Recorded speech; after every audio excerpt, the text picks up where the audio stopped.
నిఖిల్, కావ్య మళ్ళీ ఎప్పట్లాగే కలవాలి అనుకునే వాళ్ళు కామెంట్ సెక్షన్లో #, కానీ అని కామెంట్ చేయండి. అండ్ ఇప్పుడు నేను చెప్పే విషయం వింటే మీరందరూ ఎగిరి గంతేస్తారు. ఆ విషయం ఏంటంటే త్వరలోనే నిఖిల్, కావ్య కలవబోతున్నారు. ఎస్, మీరు విన్నది నిజమే. నిఖిల్ 4 days బ్యాక్ ఇన్స్టాగ్రామ్లో ఒక పోస్ట్ పెట్టి దాని కింద ఒక కొటేషన్ పెట్టాడు. ఆ కొటేషన్ ఏంటంటే, the night is dark but your dream can shine bright.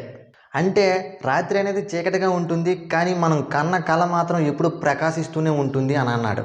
అంటే దీనిలో ఎంత మీనింగ్ ఉందంటే, నిజంగా నిఖిల్ చాలా బాధతో ఈ కొటేషన్ పెట్టాడు. అండ్ అతని కళ ఏంటంటే కావ్యతో కలవడమే.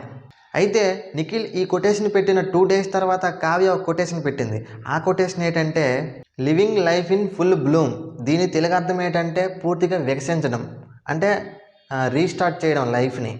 మీకు నమ్మకం లేకపోతే ఒకసారి ఇన్స్టాగ్రామ్ ఓపెన్ చేసి నిఖిల్, కావ్య అకౌంట్లోకి వెళ్ళి ఒకసారి మీరు చూడొచ్చు. అయితే వీళ్ళిద్దరూ ఎప్పుడు కలుస్తారు అనేది స్పెసిఫిక్గా మనకు తెలియదు. కాకపోతే ఆ ఇన్స్టాలో కొటేషన్స్ చూస్తే మనకు అర్థమవుద్ది వీళ్ళిద్దరూ త్వరలో కలవబోతున్నారు అని. మరి దీని మీద మీ అభిప్రాయం ఏంటో కామెంట్ చేయండి.